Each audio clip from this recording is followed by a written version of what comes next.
பொருட்களை புதைச்சு வச்சாங்க. ஒரு ஒரு பழக்கமா வச்சிருந்தாங்க அந்த காலத்து மனிதர்கள்.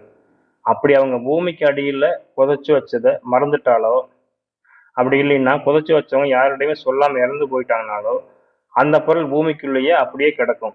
அதுக்கு அடுத்து வர்ற சந்ததிகள், இல்லைன்னா அந்த புதையல் இருக்கிற இடத்த வாங்குனவங்க, இப்படி யாராவது அந்த இடத்த பயன்படுத்த ஆரம்பிச்சு, வீடு கட்டுறதுக்காகவோ, இல்லைன்னா கிணறு வெட்டுறதுக்காகவோ, அதே மாதிரி கோயில் கட்டவோ, இப்படி ஏதாவது ஒரு வகையில பூமியை தோண்டும் போது, முன்ன வாழ்ந்தவங்க புதைச்சு வச்ச பொருள் அவங்களுக்கு கிடைச்சதுன்னா, அதைத்தான் புதையல்னு சொல்றோம்.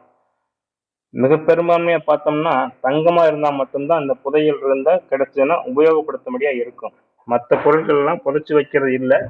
புதைச்சு வச்சாலும் நாளடைவுல அந்த பொருள்லாம் கெட்டு போயிரும். சரி. அதே மாதிரி பார்த்தீங்கன்னா, முன்ன காலத்துல தானியங்கள திருடர்களுக்கு பயந்துகிட்டு பூமிக்கு அடியில